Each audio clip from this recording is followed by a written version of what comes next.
malaking problema raw ngayon ng maraming kumpanya ang tinatawag na The Great Resignation.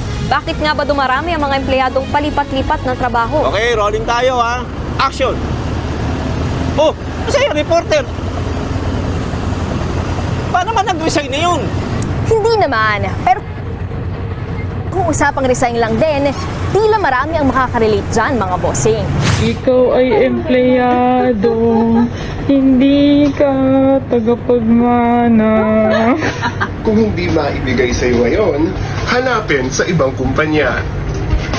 Resign na kayo. Sa pag-aaral ng HR solutions firm na Sprout PH, hindi hiring ang pangunahing problema ng mga kumpanya ngayon, kundi employee retention. Marami kasi ang hindi napipirmi sa trabaho at mayat mayay lumilipat. The shift here is that the recruitment problem is never going away. Why is it not going away?